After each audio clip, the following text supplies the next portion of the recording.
Sine, cosine, tangent. What if I told you there was a fourth one, a fourth trigonometric function that was never told to you? Well, maybe you know if you're like a nerd like me, but if you knew, great. But most people don't know about this fourth function. This fourth function is not that appreciated. It's the chord function, the function that time forgot.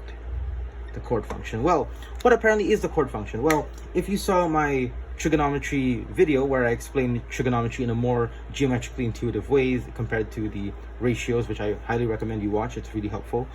I defined sine to be the height of a triangle with hypotenuse 1, so sine theta.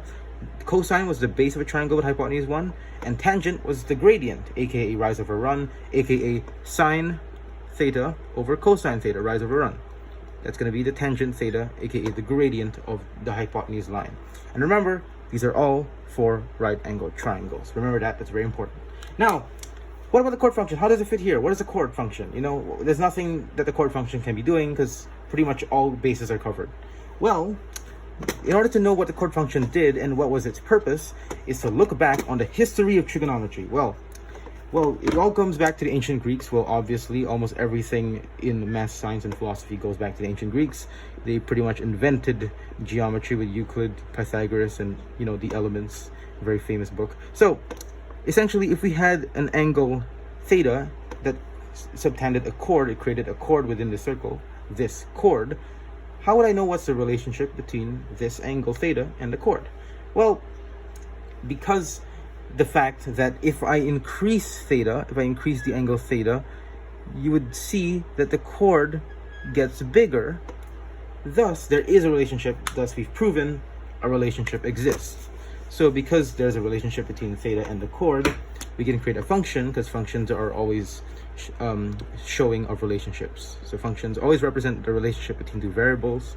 So what's the relationship between the length and the angle? Well, it's CRD theta, chord theta. It's a function that if you input theta, the output would be the length of the chord. Amazing, right? It seems pretty useful. You could use it, I don't know, in, I guess, displacement when you're walking around a circle, or probably you could use it in other forms of geometry and physics and stuff like that. It seems pretty helpful, right? It's made of, I guess, isosceles triangles, because this line is a radius, this line is a radius, so it's an isosceles triangle. So yeah, that's pretty special, right? It's a different kind of trigonometric function. The rest deal with right angle triangles. This one deals with, I guess, isosceles triangles. However, no. The reason why is that because it only deals with isosceles triangles. Thing is, isosceles triangles aren't that versatile. They aren't commonly found around the world. Almost everything around the world deals with right angle triangles. Gravity, light, I guess, even the Cartesian plane with coordinates. You have x and y axis, which are right angles to each other. So of course, right angles are more prominent than isosceles triangles. They aren't that common. So of course, that's when, it was still fun to use this. This is still helpful. The ancient Greeks developed this, and of course also the Egyptians love to use this for making their pyramids, because they could make an isosceles pyramid, which is great. However, that was when the the Gupta era Indians came in, and they were like, no, don't do this, because isosceles triangles aren't that special. Why don't we involve right angled triangles? Because right angled triangles are more useful, they're more versatile, you can find them around the world. So how did they implement right angled triangles to be this thing? Like, this doesn't look like a right angled triangle, but okay. Oh yeah, I forgot. For every trigonometric function, the radius is always 1. To keep things simple, radius is always 1 for all the basic trigonometric functions.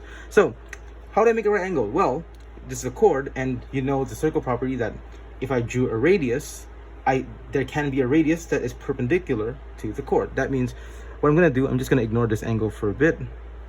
I'm going to create a radius perpendicular to the chord. Thus, you realize I've made a right angle triangle with hypotenuse 1. Great, amazing. And because these two are actually congruent, because it's a bisector, thus this length would be the same as this length, this angle is the same as this angle, and these are both right angles, so they're congruent because they satisfy the congruency test. That means this angle is the same as this angle because it got cut in half. Originally, the total angle was theta, right? It was theta originally, but because it got cut in half, it's now theta over 2, this guy, and this guy is also theta over 2. It's symmetrical. It's a mirror image. It's a reflection of each other. Okay, so what the Gupta era Egyptians did, they decided, well, because we made it into two right angle triangles and we only want to focus on right angle triangles, let's ignore this guy. Let's ignore this other right angle triangle because it's basically just the same. And let's just focus, let's just focus on a single right angle triangle. Because that's more useful, because right angle triangles are more versatile around the world. And let's not focus on theta over 2. Let's just say this is equal to x. Yeah, a new value, x. That means if this is x, the height, remember, according to our original definition of sine, cosine, and tangent, height would be sine of x, the base would be cosine of x, and of course, the gradient of this line would be tangent of x. And that's how we got sine, cosine, tangent. Thanks to the chord function, we got them.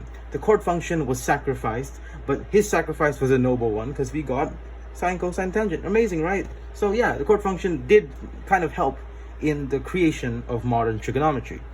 But another reason why the chord function is kind of obsolete and not useful, I'm sorry to kind of be bashing on the chord function, but you're not that useful. And this is why, because the chord function can be replaced by the sine function. Okay, let me show you what I mean. You don't need the chord function if you have the sine function. So let's go back to the original circle with the chord, with the full chord, not cut in half. So the full chord, okay, and then you're gonna have this full chord, okay? So remember, this angle was theta, but when it was cut in half by the perpendicular radius, this is perpendicular, and this angle was theta over 2, this angle was theta over 2. Is there a way to find this length without creating a new function like CRD? Can I find this length only by using the sine function? Well, you can. If this has a hypotenuse of 1, this has a hypotenuse of 1. Essentially, if you want to find this length, you look at this part individually first. If you remember my definition for sine is essentially, sine is the height when hypotenuse is 1, and sine of this angle. So it has to be sine of theta over 2 to be the height of this triangle. And same thing over here, because it's the exact same triangle, sine of theta over 2. And now the chord, total chord length would be this part plus this part. That means it's 2 sine theta over 2. That means we've pretty much just said the chord function is just the same as 2 sine theta over 2. So I'm sorry, chord function, if we have sine, we don't need you because we can just replace you with this. Chord function is equivalent to this. That means sine can do pretty much a lot of things, even do the chord function's job for him. So I'm sorry, chord function, you're kind of useless. I know you're pretty much important to trigonometry's history, but I'm sorry. Goodbye.